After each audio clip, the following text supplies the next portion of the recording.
Welcome to Abhi ரவியின் videos. நான் உங்கள் ரவி.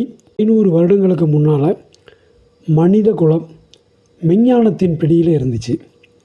அதிலிருந்து ஒரு 16ஆம் நூற்றாண்டுலேருந்து ஒரு 18ஆம் நூற்றாண்டு வரைக்கும் ஏற்பட்ட அறிவியல் புரட்சியின் காரணமாக கொஞ்சம் கொஞ்சமாக விஞ்ஞானத்தின் பிடியிலிருந்து விலகி விஞ்ஞானத்தின் பிடிக்குள் வர ஆரம்பித்தது. திருவனந்தபுரம் பத்மநாப சுவாமி கோயிலுடைய பொக்கிஷ அறை போல, பூரி ஜெகநாதர் ஆலயத்து பொக்கிஷ அறை போல, கங்கா திறப்பதற்கு முந்தைய சந்திரமுகியின் அறை போல இந்த உலகத்தில் மனித வாழ்வில் பல்வேறு மர்ம முடிச்சுகள் இருந்துச்சு. இந்த உலகம் பற்றி, மனித வாழ்வியல் பற்றி, இதை பற்றிலாம் பல்வேறு மர்ம முடிச்சுகள் இருந்துச்சு. அவையெல்லாம் விஞ்ஞானத்தின் கதவுகள் ஒன்றொன்றாக திறக்க திறக்க அந்த முடிச்சுகள் கொஞ்சம் கொஞ்சமாக அவிழ ஆரம்பித்தது. ஆனால் இன்றைக்கி இந்த மனித குலம் கிட்டத்தட்ட பார்த்திங்கன்னா நம்ம விஞ்ஞானத்திட்ட நம்ம வாழ்க்கையை அடகு வைத்து விட்டதாக தோன்றுகிறது. ஒரு செல்ஃபோன், 1 மணி நேரம் மின்சாரம், ஒரு இன்டர்நெட், இது இல்லாமல் நம்மளால் வாழ முடியுமா? ஒரு மணி நேரம் இருக்க முடியுமான்னு பாருங்கள். அதாவது காற்று இல்லாமல் 1 நிமிடம் இருக்க முடியாதுன்னு சொன்னாங்க.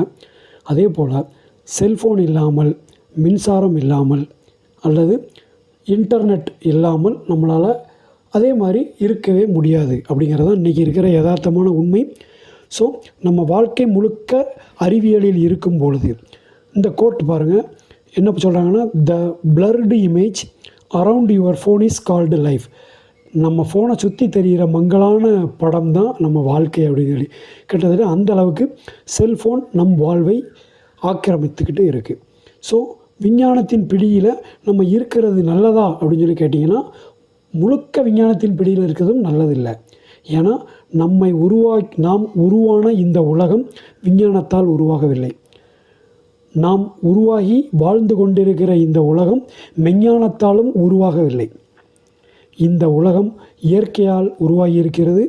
அந்த இயற்கையை நோக்கிய பயணம்தான் நமக்கு வாழ்வின் முழுமையை தரும். ஆனால் இன்று நம்ம அறிவியலின் பிடியில் இருக்கும் பொழுது அதிலிருந்து கொஞ்சம் விடுபட்டு இயற்கையை நோக்கிய நம்மளுடைய பயணத்திற்காக இந்த அறிவியல் தெளிவோம் என்ற தொடரை இப்போ ஆரம்பிச்சிருக்கிறோம்.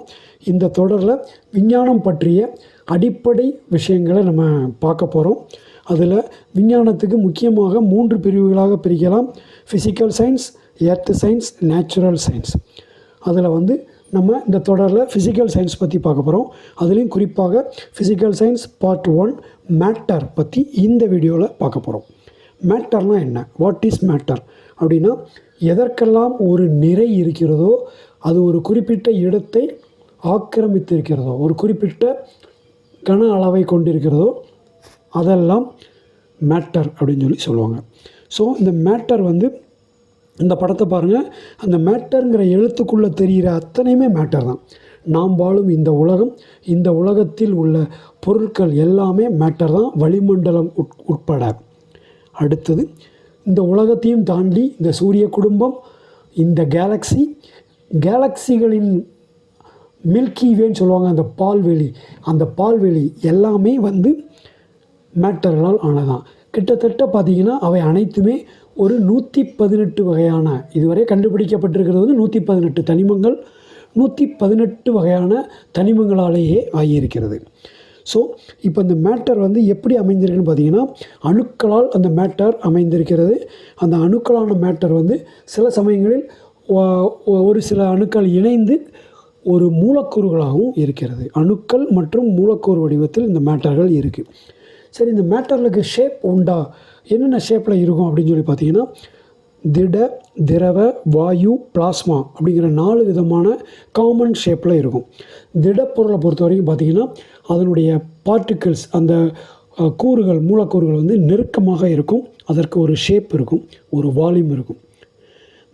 திரவ பொருட்களை வச்சு பார்த்திங்கன்னா, அதற்கு குறிப்பிட்ட ஷேப் இருக்காது. அது எந்த பாத்திரத்தில் அதை ஊற்றுறமோ அந்த பாத்திரத்துடைய ஷேப்பில் இருக்கும்.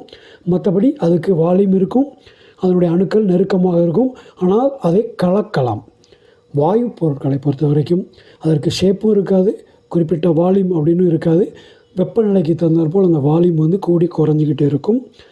அது ஒரே இடத்துல இருக்காது, அது மூவ் ஆகிக்கிட்டே இருக்கும். ஓகே, பிளாஸ்மா அப்படின்னு பார்த்திங்கன்னா, அது வந்து ஒரு உதாரணத்துக்கு ஒரு வாயு பொருள்களையும் இன்னும் சூடேற்றிக்கிட்டே போகலாம். அதாவது ஒரு திடப்பொருளை சூடேற்றினால் திரவம், திரவத்தை சூடேற்றினா வாயு, வாயுவை சூடேற்றினால் பிளாஸ்மா. ஸோ ஒரு பிளாஸ்மாங்கிறது என்னென்னா, அதை சுற்றிக்கிட்டு ஒவ்வொரு அணுக்களையும் சுற்றிட்டு இருக்கிற எலக்ட்ரான்ஸ் தனியாக பிரிஞ்சு அந்த அணுக்கள் அயனியாக்கம் அடைந்து, அயோனைசேஷன் சொல்லுவாங்க, அயனியாக்கம் அடைந்து சுற்றிட்டு இருக்கிற நிலமை தான் என்ன சொல்லுவாங்க, பிளாஸ்மா ஸ்டேட் அப்படின்னு சொல்லுவாங்க.